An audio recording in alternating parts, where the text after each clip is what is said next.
प्रश्नावली 13.1 कंप्लीट हो चुकी है। प्रश्नावली 13.2 इसमें ये कुल टोटल 3 फॉर्मूले काम आएंगे। प्रश्नावली 13.2 में घन वो बेलन का पृष्ठीय क्षेत्रफल और वक्र पृष्ठीय क्षेत्रफल का सूत्र काम आएगा, जबकि 13.1 में घन और घनाभ के पार्श्व पृष्ठीय क्षेत्रफल और कुल पृष्ठीय क्षेत्रफल काम आए थे। सबसे पहले हम एक बेलन के बारे में देखते हैं। बेलन क्या होता है? एक इस प्रकार की आकृति जिसमें 3 भाग होते हैं। बेलन में कितने भाग होते हैं? 3 भाग। कैसे बनाई जाती है? अनंत वृत्तों को एक ही समान त्रिज्या के अनंत वृत्तों को एक साथ मिलाकर बनाई गई आकृति बेलन कहलाती है। एक समान त्रिज्या के, जैसे कि इसको काट दिया जाए ऐसे कट, तो ये वृत्त प्राप्त होंगे। समान त्रिज्या के अनंत वृत्तों को मिलाकर बेलन बनाया जाता है। तो वृत्त के 3 भाग होते हैं, पहला भाग, दूसरा भाग, तीसरा भाग। पहला भाग और तीसरा भाग वृत्ताकार होता है।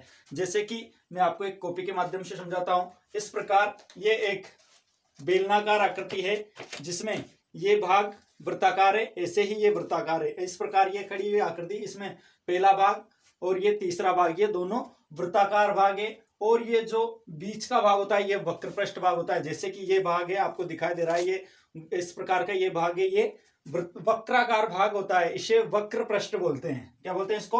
वक्र पृष्ठ। फिर आते हैं अब इनके सूत्रों पर। ये इसमें ऊंचाई होती है। अगर ये खड़ा हुआ है ऐसे ऊपर है तो ऊंचाई होगी, और ऐसे नीचे हो तो ये लंबाई हो जाती है। लंबाई या ऊंचाई दोनों एक चीज होती है। और वृत्त के बीच में, यहां पर जैसे इसके बीच में, ऐसे इसके बीच से इसके यहां परिधि तक की दूरी ये त्रिज्या कहलाती है, जो कि हम वृत्त में पहले पढ़ चुके हैं।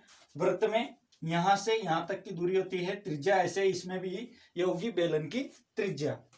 फिर आगे आते हैं सूत्र। तो बेलन के आधार की परिधि, बेलन का आधार ये है या फिर ये है। अगर ऐसे रखा हुआ है तो ये आधार, अगर उल्टा रख देंगे तब ये आधार। तो बेलन के आधार की परिधि यानी वृत्त की परिधि, वृत्त की परिधि का सूत्र होता है 2πr। फिर आगे है बेलन का वक्र पृष्ठ क्षेत्रफल। वक्र पृष्ठ क्षेत्रफल से मतलब केवल ये वाला जो एरिया आपको दिख रहा है, ये गोल गोल एरिया होता है बेलन में। जैसे कि रोलर होता है, रोलर पर जो एरिया टिकता है, कौन सा टिकता है? यहां से यहां तक का एरिया, तो ये होता है वक्र पृष्ठ। तो ये वक्र पृष्ठ है, इसका एरिया क्या होगा? अभी हमारे पास एक ये वृत्त बना हुआ है। अगर हम इस बेलन को इस ऊंचाई के अनुदिश काट दें, केवल समझने के लिए, केवल आपको तो सूत्र याद करना है, मैं केवल समझाने के लिए बता रहा हूं। मान लीजिए ये बेलन है, इसको इस प्रकार बीच में से ऊंचाई के अनुदिश काट दें तो इस प्रकार एक आयताकार आकृति आएगी। इस प्रकार बेलन है, इसको ऊंचाई के अनुदिश ऐसे काट दिया जाए तो इस प्रकार एक आयताकार आकृति आएगी। इस आयताकार आकृति के लिए ये क्या चीज है? लंबाई। इसका क्षेत्रफल निकालेंगे हम तो ये लंबाई, और ये क्या चीज है? चौड़ाई। आयत का क्षेत्रफल क्या होता है? लंबाई गुणा चौड़ाई। अब इसी आयताकार क्षेत्र को हमने बेलन में क्या माना है? वक्र पृष्ठ। टोटल ये जो आयताकार क्षेत्र था यही वक्र पृष्ठ बना है। तो इसके लिए ये लंबाई थी, वो इसके लिए क्या हो गई? ऊंचाई। जो इसके लिए चौड़ाई थी वो इसके लिए क्या हो गई? यहां की इस वृत्ताकार भाग की परिधि यानी 2πr। तो सूत्र बन जाता है हमारे पास 2πrh। बेलन का वक्र पृष्ठीय क्षेत्रफल बन जाता है 2πrh। फिर आता है बेलन का संपूर्ण पृष्ठीय क्षेत्रफल। संपूर्ण पृष्ठ से मतलब कुल पृष्ठ। कुल पृष्ठ कितने होते हैं? 3। 1 2 3। केवल समझाने के हिसाब से है, बाकी याद तो यही करने हैं। फिर बोल रहा हूं मैं। तो पहला वृत्त होता है तो वृत्त का क्षेत्रफल πr² प्लस दूसरा वक्र पृष्ठ होता है तो वक्र पृष्ठ का क्षेत्रफल 2πrh। फिर तीसरा वापस वृत्त होता है तो वृत्त का क्षेत्रफल πr²। यहां पर पाई का मान एक मान होता है 22/7, या फिर किताब में दिया हो तो 3.14। अगर 3.14 रखना होगा तो क्वेश्चन में ही दिया होगा कि पाई का मान 3.14 लीजिए। इसे पाई बोला जाता है, पाई। तो πr² plus 2πrh plus πr² कहां से लिखा? पहले पृष्ठ का क्षेत्रफल यानी वृत्त का क्षेत्रफल। फिर दूसरा पृष्ठ वक्र पृष्ठ है तो वक्र पृष्ठ का क्षेत्रफल। फिर तीसरा पृष्ठ वृत्त है तो वृत्त का क्षेत्रफल। अब देखो πr² कितने बार आया?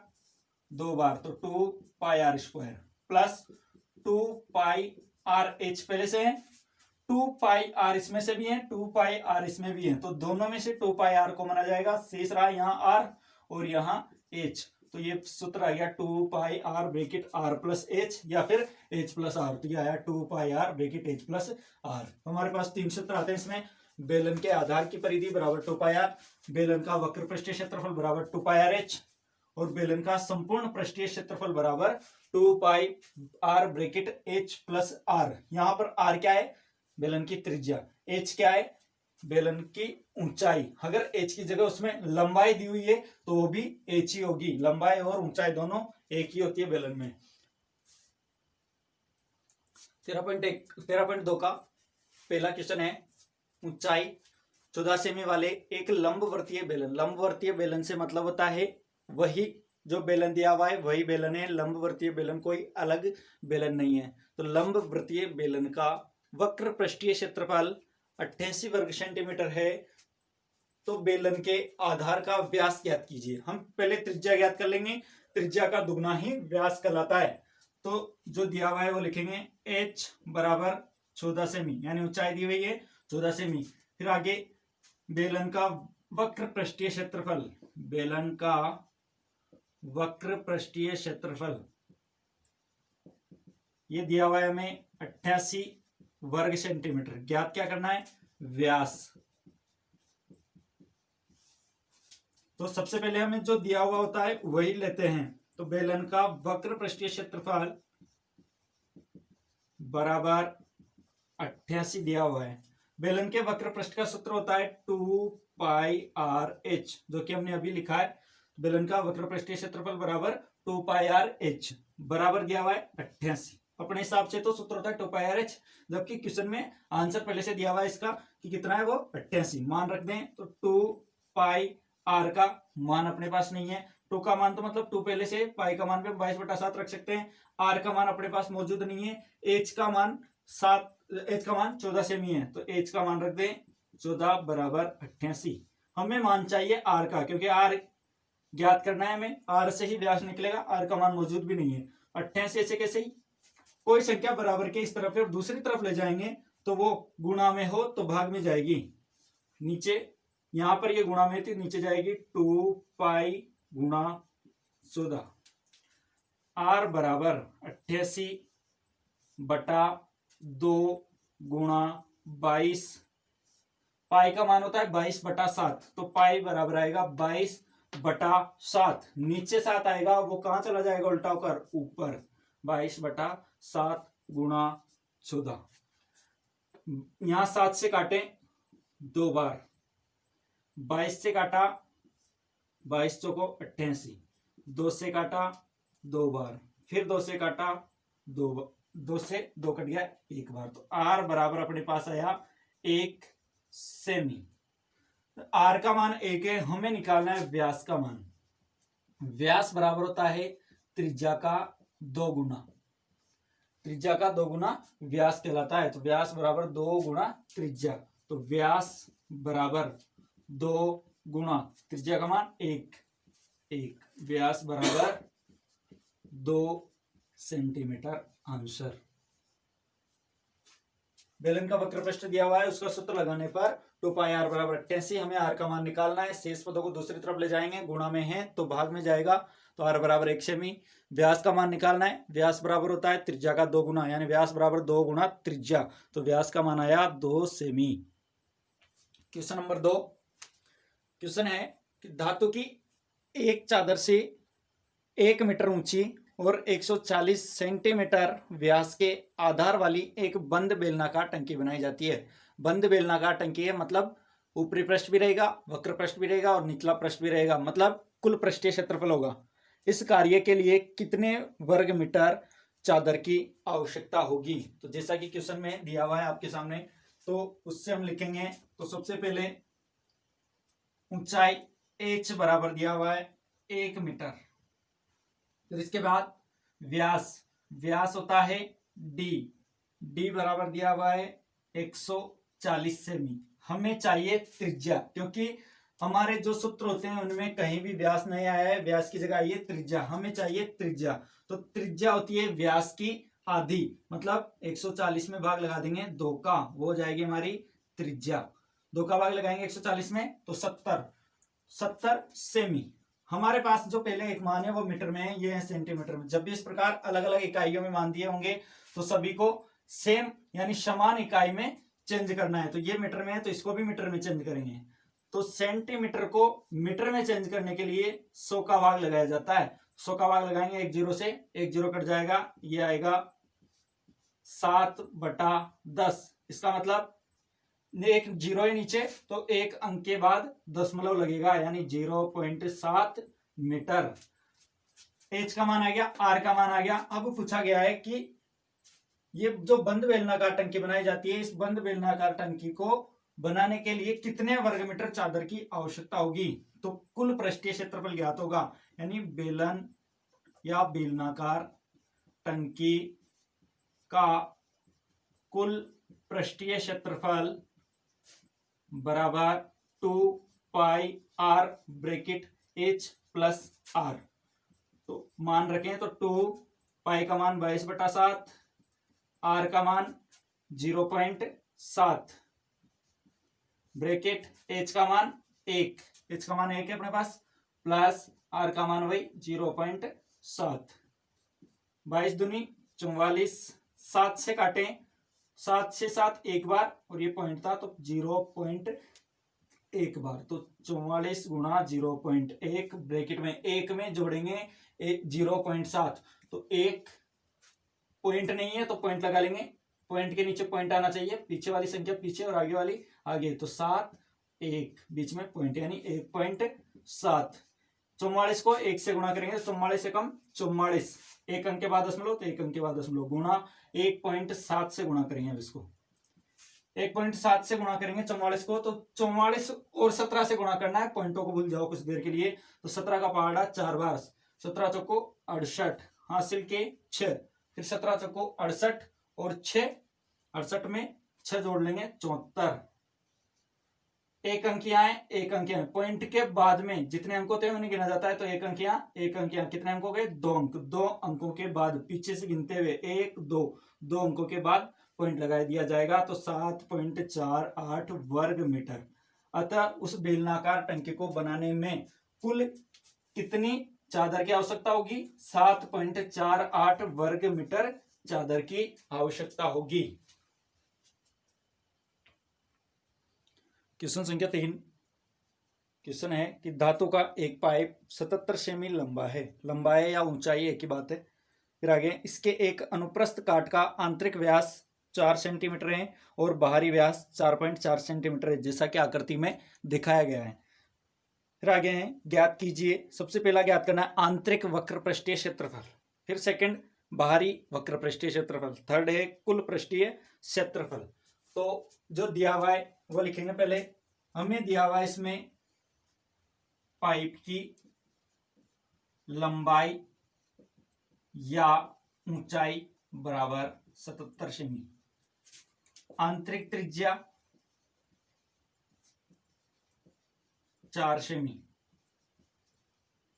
आंतरिक व्यास दिया हुआ है 4, आंतरिक व्यास दिया हुआ है 4, तो त्रिज्या इसकी आधी जाएगी 4/2 यानी 2 सेमी। फिर बाहरी त्रिज्या, बाहरी व्यास दिया हुआ है हमें 4.4 सेमी, तो उसका आधा हो जाएगा 2.2 सेमी। व्यास दिए हुए हमें, व्यास होती है त्रिज्या का 2 गुना, तो त्रिज्या आधी हो जाएगी, तो 4.4 का आधा 2.2 और 4 का आधा 2, तो आंतरिक त्रिज्या हमारे पास मौजूद है, बाहरी त्रिज्या हमारे पास मौजूद है। चित्र देख लेते हैं कि ये एक पाइप है जिसमें ये अंदर से खोखला है, ऐसे समझिए कि अंदर से खोखला है। इसके जो बाहर है यहां से यहां तक की जो दूरी है वो 2.2 सेमी है, और यहां से यहां तक की दूरी 2 सेमी है, यानी यहां से यहां तक की दूरी है 2 सेमी, और यहां से पूरा यहां तक एक ही जगह ले सकते हैं क्योंकि दोनों समान त्रिज्या के हैं। तो यहां से यहां तक की दूरी है हमारे पास 2.2 सेमी, और इसकी ऊंचाई है ये 77 सेमी। तब एक बार हमें निकालना है आंतरिक वक्र पृष्ठीय क्षेत्रफल, यानी इस 2 सेमी वाली, जो 2 सेमी की त्रिज्या वाला अंदर भाग बना हुआ है, इसका वक्र पृष्ठीय क्षेत्रफल यानी ये वाला क्षेत्रफल। फिर इसके बाद में सेकंड निकालना है बाहरी, मतलब ये बाहर जो बना हुआ है इसका। फिर थर्ड हमें निकालना है इसका कुल पृष्ठीय क्षेत्रफल, टोटल कितना होगा। तो सबसे पहले हम निकालें पहला आंतरिक वक्र पृष्ठीय क्षेत्रफल। तो आंतरिक वक्र पृष्ठीय क्षेत्रफल के लिए लिखा हमने आंतरिक वक्र पृष्ठीय क्षेत्रफल बराबर होता है 2πr/h। मान लीजिए ये स्मॉल आर है क्योंकि अंदर की है और छोटी है इसलिए, ये कैपिटल आर है क्योंकि बाहर की है और बड़ी है इसलिए। तो आर का मान रखें तो 2 गुणा 22/7 गुणा आर का मान 2, एच का मान 77, 7 से काटा 11 बार। 22 को 2 से गुणा करेंगे, 22 दूनी 44 गुणा 11 दूनी 22, 22 को 88 हासिल का 8, 22 को 88 और 8 96, 968 वर्ग सेंटीमीटर। अब हम सेकंड निकालेंगे, बाहरी वक्र पृष्ठीय क्षेत्रफल यानी बाह्य या बाहरी वक्र पृष्ठीय क्षेत्रफल। तो बाहरी वक्र पृष्ठीय क्षेत्रफल भी वही होगा 2π। आर का मान, आर इसमें छोटा था इसमें बड़ा है तो बाहर के लिए बड़ी त्रिज्या RH, तो 2π का मान 22/7, आर का मान बड़ी त्रिज्या 2.2 गुणा एच का मान 77। दोनों के लिए एच का मान तो समान है, 7 से काटें तो 11 बार। अब इनको गुणा करें तो 2 22 से गुणा होगा तो 44 गुणा 11 और 22 को गुणा करें तो ये होंगे 11 दूनी 22, 11 दूनी 22 और 2, 11 दूनी 22 हासिल के 2, 11 दूनी 22 और 2 24, 242। एक अंक के बाद पॉइंट है तो 24.2। अब 44 को गुणा करेंगे किससे, 24.2 से, तो 24.2 गुणा 44, 4 से 4 दूनी 8, 4 चौको 16, 4 दूनी 8 और 1 9, फिर 4 से करेंगे यही 968, 8 8 6 14, 10 और 6 16 यानी 10,648। एक अंक के बाद दशमलव है तो एक अंक के बाद दशमलव, 1064 वर्ग सेंटीमीटर। यानी आंतरिक वक्र पृष्ठीय क्षेत्रफल आया 968, बाह्य वक्र पृष्ठीय क्षेत्रफल आया 1064.8 वर्ग सेंटीमीटर। अब निकालना है हमें कुल पृष्ठीय क्षेत्रफल।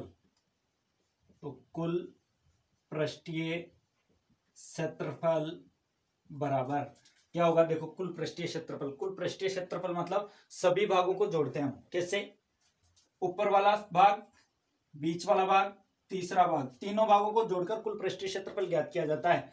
इसमें ये खोखला है तो बाहर का जुड़ेगा, आंतरिक जुड़ेगा, यानी बाहरी वक्र पृष्ठीय क्षेत्रफल प्लस आंतरिक वक्र पृष्ठीय क्षेत्रफल प्लस ऊपर जो वलय बना हुआ है, ये वलय जो हमने कलर्ड करके गहरा करके दिखाया गया है, इस वलय का क्षेत्रफल यानी ऊपरी वलय का क्षेत्रफल, वलय से मतलब रिंग, वलय का क्षेत्रफल प्लस एक नीचे बनी हुई है तो इस निचले वलय का क्षेत्रफल। अब हमारे पास, हम पहले फर्स्ट और सेकंड भाग में बाहरी और आंतरिक का क्षेत्रफल ज्ञात कर चुके हैं। अब हमें ज्ञात करना है ऊपरी वलय का और निचले वलय का क्षेत्रफल। ऊपरी वलय का क्षेत्रफल होगा वही निचले वलय का क्षेत्रफल होगा। क्यों, क्योंकि ऊपर भी त्रिज्याएं वही है और नीचे भी त्रिज्याएं वही है। तो हम एक का मान ज्ञात कर ले, तो हम पहले ज्ञात कर रहे हैं ऊपरी वलय का क्षेत्रफल बराबर, क्या सूत्र होगा, देखो बड़े वृत्त में से छोटे वृत्त को घटा देंगे तो ये वलय का क्षेत्रफल आ जाएगा। जैसे इस प्रकार बने हुए हैं ये अलग अलग दो, तो हम इस बाहर वाले का क्षेत्रफल ज्ञात करके उसमें से अंदर वाले का क्षेत्रफल घटा दें तो वो होगा केवल इसका क्षेत्रफल। तो बाहर वाले का क्षेत्रफल होगा pi capital R square. Capital R मतलब यहां से इसकी दूरी, कैपिटल आर बड़ा आर मानी थी हमने 2.2, फिर इसमें से घटाएंगे किसका, छोटे का, यानी पाई आर स्क्वायर। दोनों में पाई कॉमन है, पाई कॉमन लेने पर यहां बचा आर स्क्वायर और यहां भी आर स्क्वायर। पाई का मान 22/7 आर स्क्वायर यानी 2.2 का स्क्वायर, 2.2 का स्क्वायर माइनस 2 का स्क्वायर, 22/7, 2.2 को 2.2 से गुणा करेंगे ये आएगा 4.84 माइनस 2 का वर्ग 4, तो 22/7 गुणा 4.84 में से 4 घटाएंगे तो 0.84। 7 का भाग दें तो 7 एकम 7, 1 शेष बचा, 7 दूनी 14 और एकम के यहाँ इन दोनों के बाद पॉइंट है तो ये पॉइंट है, यानी 0.12। इसको 22 से गुणा करेंगे तो 22 दूनी 44, हासिल के 4, 22 से कम 22 और 4 26। 1 2 अंकों के बाद पॉइंट है तो 2 अंकों के बाद पॉइंट। जो ऊपरी वलय का क्षेत्रफल आया है वही सेम निचले वलय का क्षेत्रफल आएगा। क्यों? क्योंकि बाहर के वृत्त की त्रिज्या है 2.2 और अंदर के की है 2 सेमी। ऐसे इसके बाहर की थी 2.2 और अंदर की 2 सेमी, तो जो ऊपर का आया वही नीचे का आएगा। अब हम लिखेंगे कुल पृष्ठीय क्षेत्रफल बराबर बाहरी वक्र पृष्ठ का क्षेत्रफल 1064.8, आंतरिक वक्र पृष्ठ का क्षेत्रफल 968। फिर है ऊपरी वलय का क्षेत्रफल। ऊपरी वलय का क्षेत्रफल हमारे पास आया 2.64, निचले वलय का 2.64।